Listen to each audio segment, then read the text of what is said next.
It was a vibrant neon Tokyo summer night.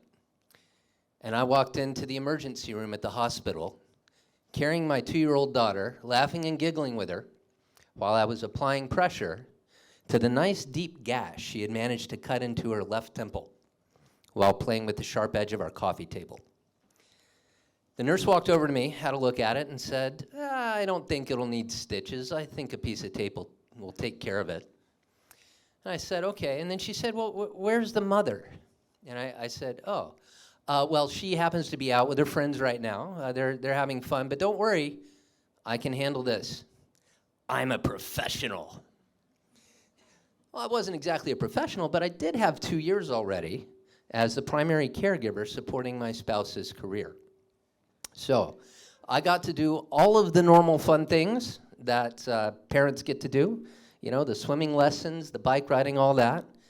I was also there for some things that fathers don't normally have the opportunity to be there for. For example, when she came home from preschool after swallowing her first loose tooth. And she had this really sad look on her face, and she looked up at me and she said, Daddy, I lost a tooth. Will the tooth fairy still give me money? I gave her money. She's figured out there's no tooth fairy. But I was not looking for proof that day. So the other interesting bit about that was the play dates, right? Play dates are a mixed bag. I'd be there. I'd be the only dad. There would be 20 moms.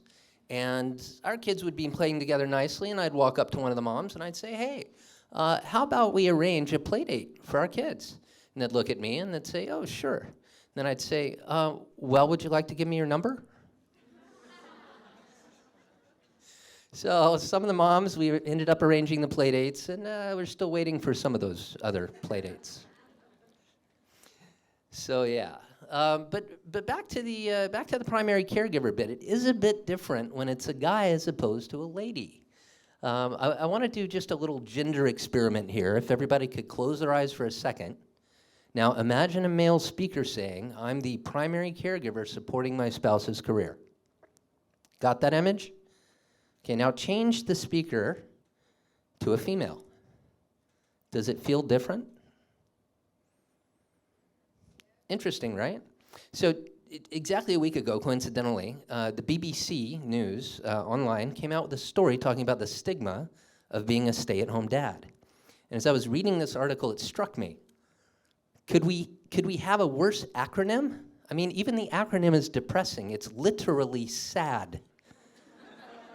S-A-H-D, sad. Yes, it's a dad joke. I'm allowed. No, but really, and if it's unusual in the West, then of course it's going to be more awkward in Asia, right? And Sarah's mom happens to be Asian, and I totally get that she felt like our marriage was a bait and switch, right? She married the nice corporate exec 17 years ago, and what she ended up with was the entrepreneurial working from home dad. I get it. It's tough. So fast forward to after COVID. I consider us a COVID divorce, right? Some people got divorced, others had more babies. And, you know, right, after 17 years, people do grow apart. It's kind of normal, it's natural, people evolve, you know, it happens. But it did leave us all having to cope. And since I'm a geek, I did what I do, which is go research stuff. So I did some research, and it turns out puppies actually are a fantastic method to help kids cope. It's true. It's true. So we now have a fantastic, almost 2-year-old cavoodle puppy, weighs about 6 kilograms, furry, golden, very, very friendly creature, probably the most needy dog I've ever seen. But she is one of Sarah's best friends. As for me, the literature recommended that I pick up a habit or a hobby that I had enjoyed before I got married. So I thought about it, and I said, okay, cooking.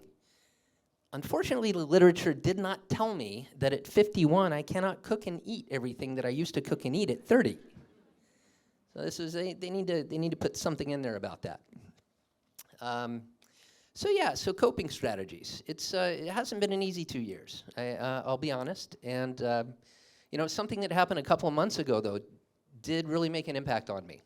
We were walking home from school one day, holding her hand, and she looks up at me and she says, Daddy, yeah, Well, I just discovered that several of my classmates are from divorced families.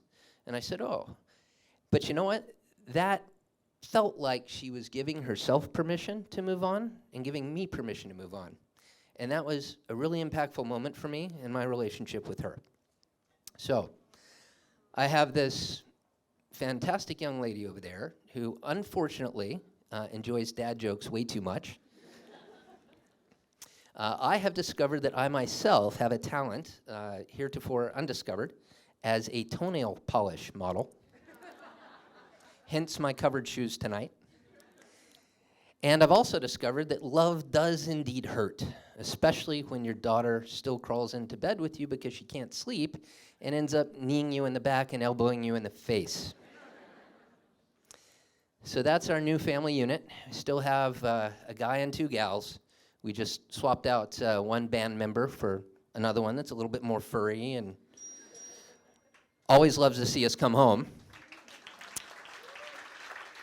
And I don't know where this road that we're traveling is going to take us, but I will say this. I am honored and privileged to be on that road with my best girl and daughter, Sarah. So, I love you, kiddo. Happy Valentine's Day. Why don't you come on up here? There